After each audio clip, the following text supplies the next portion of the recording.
Bonjour à toi et bienvenue. Alors aujourd'hui, vidéo spéciale d'actualité. Nous allons comparer les mécanismes des sectes et ce que nous sommes en train de vivre dans le système aujourd'hui avec l'histoire du Covid-19. Je vais partager mon écran avec toi pour que tu puisses me suivre en images. Et c'est parti. Alors, je m'appelle Céline Roux, je me présente brièvement. Donc, je suis cofondatrice de l'association qui s'appelle donc Chocopa, qui est l'acronyme de Chenille Cocon Papillon. Et bonne nouvelle aujourd'hui, c'est-à-dire que nous avons créé un deuxième site qui s'appelle sortiedemprise.com au pluriel et qui regroupe tous les articles concernant l'emprise sectaire, l'emprise relationnelle et l'emprise gouvernementale. Alors, aujourd'hui nous allons comparer les sectes dangereuses et l'actualité.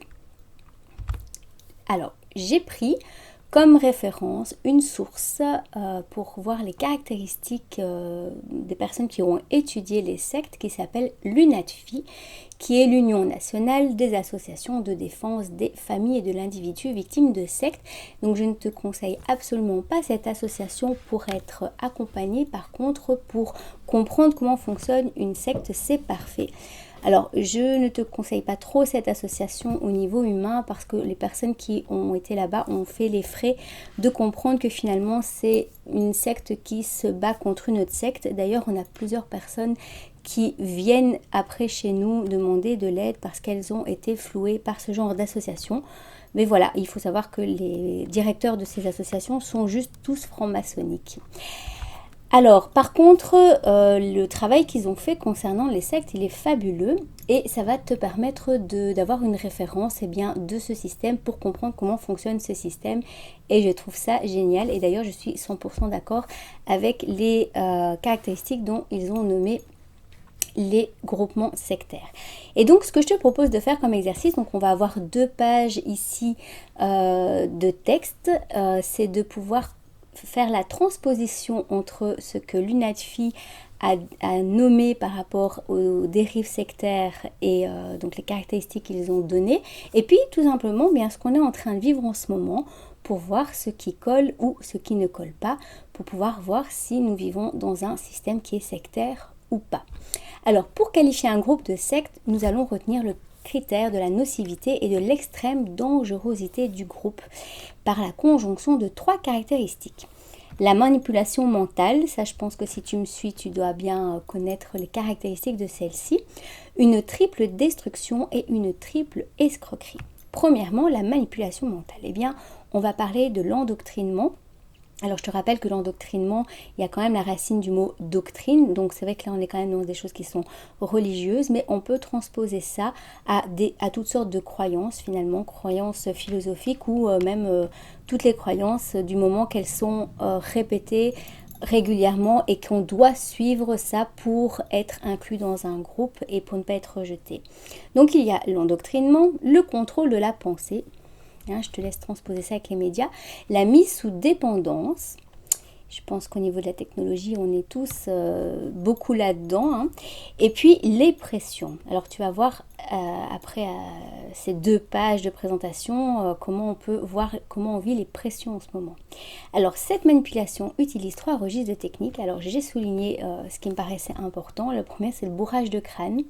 Alors là, on parle de réunions, de groupes, de stages, de séminaires. On pourrait parler des médias, des réseaux sociaux, des lectures. En fait, tout ce qui te permet au niveau de la communication de te rappeler ce que l'État a envie que tu saches, en tout cas, quel est son discours unique. Et donc, ils vont faire perdre progressivement l'esprit critique en ce qui concerne les théories, les méthodes et les pratiques de la secte. Tu peux transposer ça avec du système. Alors la technique comportementale bien connue des psychologues qui consiste à faire accomplir des actes anodins au départ, comme mettre un masque, ne pas se laver les mains, ne pas faire de bises, mais de plus en plus accaparants.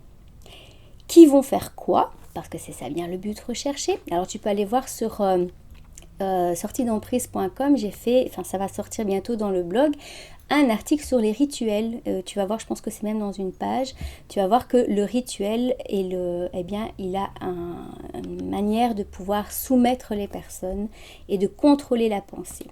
Et donc, qu'est-ce qui va se passer? Bien, le but, c'est que ça va provoquer une soumission et une dépendance qui va entraîner une perte de libre arbitre. On continue. Sur la page suivante, on parle d'une triple destruction. Alors, on va parler de la destruction de la personne. Alors, au niveau physique, alimentation carencée, manque de sommeil, travail intensif, traitements médicaux dangereux. Physique, alors je te laisse réfléchir au niveau de l'alimentation carencée, parce que je pense qu'il y en a quand même beaucoup qui ont déjà dénoncé tout ce qui se passe par rapport aux multinationales. Au niveau psychique, altération de la personnalité, du comportement et de l'esprit critique. Et donc, dans l'esprit critique, il y a des personnes qui ne supportent pas qu'on puisse remettre en question ce que nos politiques disent, même si ce qu'ils disent est complètement dissonant. Eh bien, ils vont protéger en fait le gouvernement, même si devant leurs yeux, on voit qu'ils mentent. Même quand ils sont pris en flagrant délit, il y en a qui vont encore les défendre. Ok, c'est le comportement de l'esprit critique. Alors, rétrécissement des champs de connaissances extérieures à la secte. Alors, tu peux aussi remplacer par à la société, au système capitaliste. Relationnel, donc destruction de la personne sur le plan relationnel, régression des capacités de communication, coupure avec les proches. Je pense que ça, on l'a tous vécu.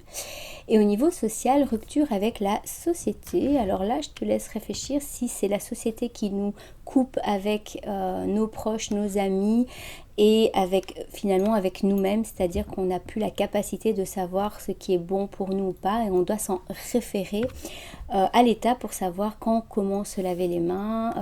On rentre dans quelque chose d'extrêmement infantilisant pour quelque chose qui est de l'ordre de la science-fiction. Si tu veux suivre pourquoi je dis ça, eh bien il y a un avocat en Belgique qui a fait un procès contre l'État et qui a parlé effectivement que ce Covid c'était de la science-fiction. Et voilà, si ça t'intéresse, eh bien tu peux aller voir sur ensemblecitoyen.be. Alors, une destruction de la famille. Donc là, j'ai souligné éloignement imposé ou suggéré. Et embrigadement des enfants et obstacles à leur socialisation. Alors là, je pense que les obstacles à la socialisation, on les voit. Enfin, en tout cas, on va les voir encore de plus en plus dans les mois qui vont arriver. Et au niveau de l'embrigadement, c'est un truc qui m'énerve parce que j'ai 3 enfants, donc ça me touche. De l'embrigadement des enfants, eh bien, je t'invite à aller voir sur le blog de sortiedemprise.com l'article du 11 juillet du 11 mai, où ce sont les enseignants qui doivent faire de la délation dans les écoles en France, et tu peux même lire et télécharger la circulaire du gouvernement français par rapport au fait que je pense que même l'UNATFI doit avoir un regard sur les enfants qui parleraient de vitamine C à l'école pour renforcer le système immunitaire. Donc finalement, ils vont être en train de dire que les parents qui sont contre les vaccins sont en fait eux-mêmes dans le sectarisme. Donc il y a une inversion des rôles assez incroyable qui est en train de se passer. Je t'invite vraiment à aller voir parce que tu vas apprendre beaucoup de choses. En tout cas, si tu as des enfants, pour le mois de septembre, c'est plus que vital. Alors la triple escroquerie. Ah oui, alors j'ai oublié la destruction de la société. Et alors là, j'ai souligné tout en dessous, empêchant les adeptes d'exercer leur citoyenneté en participant à la vie sociale, culturelle, et tout ce qui est culture, en ce moment c'est une catastrophe, de leur pays. Et enfin, une triple escroquerie, donc il va y avoir l'escroquerie intellectuelle. Je pense que je ne vais pas te faire un tableau sur toutes les censures qui sont en train de se mettre en place. Et alors, l'adepte ou le citoyen est littéralement trompé sur la qualité de la marchandise. Je pense que la saga des masques, ça va te parler. Et puis si tu lis sur les masques, tu verras qu'il s'est marqué clairement que le masque ne protège pas du Covid-19. Donc pour être trompé, on l'est bien. Et alors le message séducteur de la secte ou de la société se révèle réducteur et destructeur. Le message séducteur, oui, réducteur et destructeur. Et alors, pour finir, parce que je ne vais pas tout lire, tu peux tout à fait faire pause ou aller sur l'UNATFI et tu auras exactement les mêmes mots que moi. Eh bien, l'escroquerie financière, par leurs manœuvres frauduleuses, elles parviennent à constituer de véritables empires financiers. Je ne vais pas te faire un dessin sur ce qui est en train de se passer et le nombre d'indépendants qui sont en train de mourir. Voilà, je pense que si tu n'étais pas convaincu que nous vivons dans une grande secte, alors c'est plus dilué qu'une petite secte, parce que forcément on aura les conséquences de manière moins visible au début, mais ça n'enlève pas le fait que c'est aussi dangereux, si ce n'est pas plus. Alors, au niveau de la hiérarchie pyramidale, c'est aussi ce que moi j'ai constaté dans mon étude au niveau des sectes, c'est que toutes les sectes sont construites de manière pyramidale. Donc, c'est en fait tous les bonhommes en jaune ici, c'est le côté des esclaves, hein, des adeptes qui, comme des fourmis, travaillent pour le bien-être de ceux qui sont tout au-dessus. Alors, il y a ceux qui sont tout au-dessus qui gagnent beaucoup, puis il y a ceux qui sont entre les deux qui ont beaucoup de responsabilités et puis qui peuvent aussi recevoir de l'argent. En tout cas, tout est fondé sur la pyramide au niveau de la hiérarchie. C'est ce qu'on vit également dans notre société. Alors, quand j'ai voulu mettre cette pyramide avec les riches et les très très riches au-dessus et les très très pauvres en dessous, je n'ai pas pu mettre ce dessin autrement. Il n'y a que les riches qui sont apparus. Je me suis dit, ok, j'accepte, j'accueille, je prends cela. Voilà, je pense qu'au niveau de l'oligarchie, on est vraiment dans ce système pyramidal et on ne peut pas ne pas le voir. J'ai trouvé cette photo, cette image sur internet sur la pandémie et je trouvais ça vraiment très très explicite, très très bien fait. Donc je te la laisse admirer et ressentir ce qui va avec. Là, nous bien sûr on est tout en bas.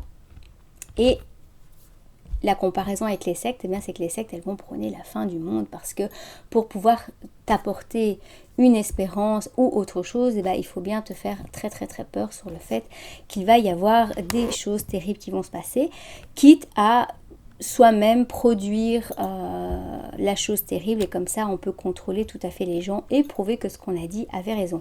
Pour ça je t'encourage à aller regarder sur ma chaîne dans la playlist décryptage de la manipulation.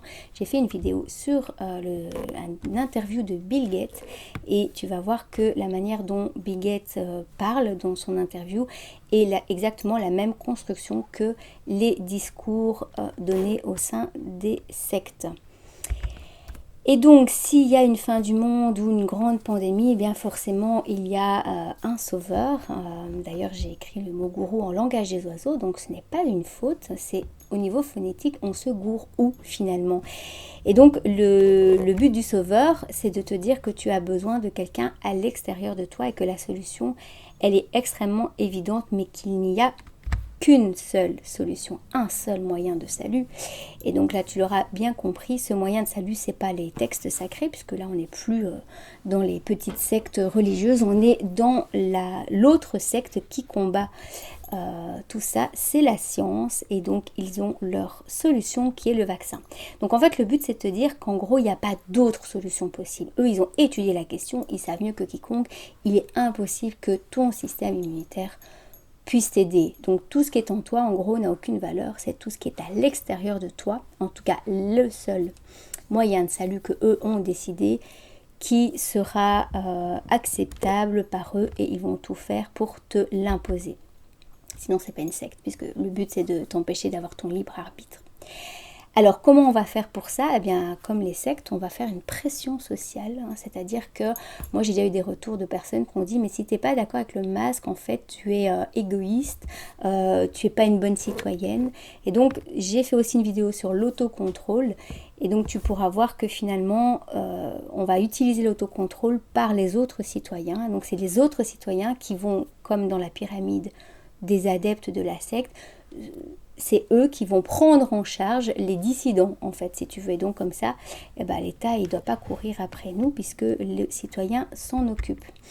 Une réponse à ça, c'est d'apprendre l'individuation. C'est un concept de Carl Jung, et je t'invite à aussi regarder sur notre blog, il y aura un article qui va sortir là-dessus, et puis par toi-même aussi, comment pouvoir travailler sur ton individuation. Moi j'appelle ça l'articulation du je et du nous, c'est-à-dire c'est apprendre à être soi dans une collectivité, à s'exprimer, à oser ne pas faire ce que tout le monde veut que tu fasses et c'est pas bon pour toi, puisqu'il y a des choses qui peuvent être très correctes et on peut suivre la masse quand c'est ok, mais que quand c'est pas ok pour toi à l'intérieur, eh bien tu puisses écouter et suivre ton libre arbitre. Et donc c'est ne pas permettre à la collectivité de prendre le dessus, mais c'est aussi de respecter bien sûr la collectivité. Donc voilà, c'est cette articulation entre le je et le nous. Alors, les points communs des sectes dangereuses, de nouveau, j'ai fait une vidéo sur les sectes il y a 4-5 ans, où je reprends ces points communs. Tu le retrouveras sur ma chaîne dans la playlist Témoins de Jéhovah. Et donc, il y a 4 grands points communs de toutes les sectes qui sont dites dangereuses. Le premier, comme tu le vois, c'est l'argent. C'est quand même le but de toutes les sectes, c'est le pouvoir, c'est de pouvoir avoir beaucoup d'argent. C'est la manipulation mentale, donc il y a une non-liberté, l'endoctrinement qui est là, ou bien sûr on va mentir, on va dire que certaines choses. Les petites mains à côté, tu l'auras compris, peut-être ce sont tout ce qui a un lien avec les abus sexuels. Je ne connais pas de secte dangereuse où il n'y a pas de problème de sexualité. Et la pédocriminalité, ça existe. J'ai encore quelqu'un qui m'a dit dernièrement au téléphone combien de personnes, d'enfants en France disparaissent chaque jour, c'est affolant. Et on ne les retrouve pas. Donc je pense que si tu as envie de savoir un petit peu plus sur la question, je t'invite à t'y pencher. Donc il y a vraiment des rites sataniques et de la pédocriminalité qui existent dans notre monde. Il y a, si tu ne connais pas, il y a une association qui s'appelle le QAnon, qui vient du côté de Trump, qui est en train de travailler sur le démantèlement de la pédocriminalité. Et bien sûr, on n'en parle pas beaucoup dans les médias. Alors, puis l'autre chose, c'est tout ce qui est top secret. Donc forcément, ce ne sont pas des choses qu'on va dire clairement, c'est des choses qui vont se faire dans le dos. Certains vont parler de complotisme. Alors là aussi, je t'invite à regarder une des newsletters qui s'appelle Le complot, de comprendre qu'est-ce qui se cache derrière ce mot, parce qu'il faut savoir que quand tu prépares une surprise à quelqu'un, du moment que vous êtes deux à préparer cette surprise, tu fais déjà un complot. Donc dire que le complot n'existe pas est une aberration au niveau du vocabulaire. Donc tout ce qui est fait en huis clos, secret, derrière le dos, ça bien sûr, ça fait partie. Donc c'est tout ce qui n'est pas transparent, puisqu'on a des choses à cacher et qu'on ne veut pas que les autres connaissent notre plan pour pouvoir mieux les manipuler. Il y a encore d'autres choses dans les sectes, c'est la délation. Alors, la délation, c'est l'action de dénonciation inspirée par des motifs méprisables. À ne pas confondre, c'est comme le syndrome du sauveur, à ne pas confondre avec la non-assistance à personne en danger. Dire des choses pour permettre à quelqu'un de retrouver quelque chose de juste, pour sauver une personne qui est en demande, ça c'est pas négatif. Mais par contre dénoncer des personnes, comme avec les juifs, de ce qui s'est passé, ça c'est une façon d'inciter les gens à être des bons citoyens. Et je vais te montrer qu'on est en train de le vivre en Belgique. Oui, c'est une image scoop parce qu'elle a été enlevée, pas parce que c'est une fake news, elle a été enlevée du site. Parce que forcément, on n'est pas très très fiers de faire ça. Donc, RTL Info fait un appel à témoins. Tu peux mettre pause pour le lire si tu veux. En gros, pour demander aux personnes de prendre des images ou des vidéos pour dénoncer des personnes qui n'ont pas suivi ce que l'État a demandé au niveau du rassemblement ou de la manière de gérer l'hygiène par rapport au Covid. Et on lui demande même où est-ce que ça se situe. Et est-ce que vous avez constaté un manquement aux gestes barrières? Donc il demande aux personnes clairement de faire de la délation pour prouver que les citoyens n'obéissent pas et pour aller vers l'autocontrôle. L'ostracisme, ça fait partie intégrante des sectes, parce que si tu pars d'une secte et que tout se passe bien et qu'on ne te rejette pas, en fait c'est que c'était pas une secte, c'était juste une communauté avec un idéal, mais où il n'y a pas de retour négatif si tu décides de partir du groupe. L'ostracisme, c'est quoi? C'est un rejet hostile, donc c'est quelque chose qui t'atteint, c'est pas juste dire que tu ne fais plus partie d'un club de foot, ça n'a rien à voir. Donc c'est un rejet hostile par une collectivité d'un de ses membres, et on voit que la personne va en souffrir puisqu'elle va être coupée d'autres personnes sur l'injonction, bien sûr, des gourous, et pas sur le fait que les personnes n'ont pas été contentes avec le comportement de la personne. Donc ils obéissent en fait à un ordre et pas à ce que eux pensent. Alors comment ça va se passer l'ostracisme? Déjà pour l'instant tu vois la petite grenouille au-dessus là qui est dans la casserole. C'est l'histoire de la petite grenouille qu'on met dans de l'eau froide et qu'on fait chauffer à petit feu et qui va s'endormir dans l'eau bouillante.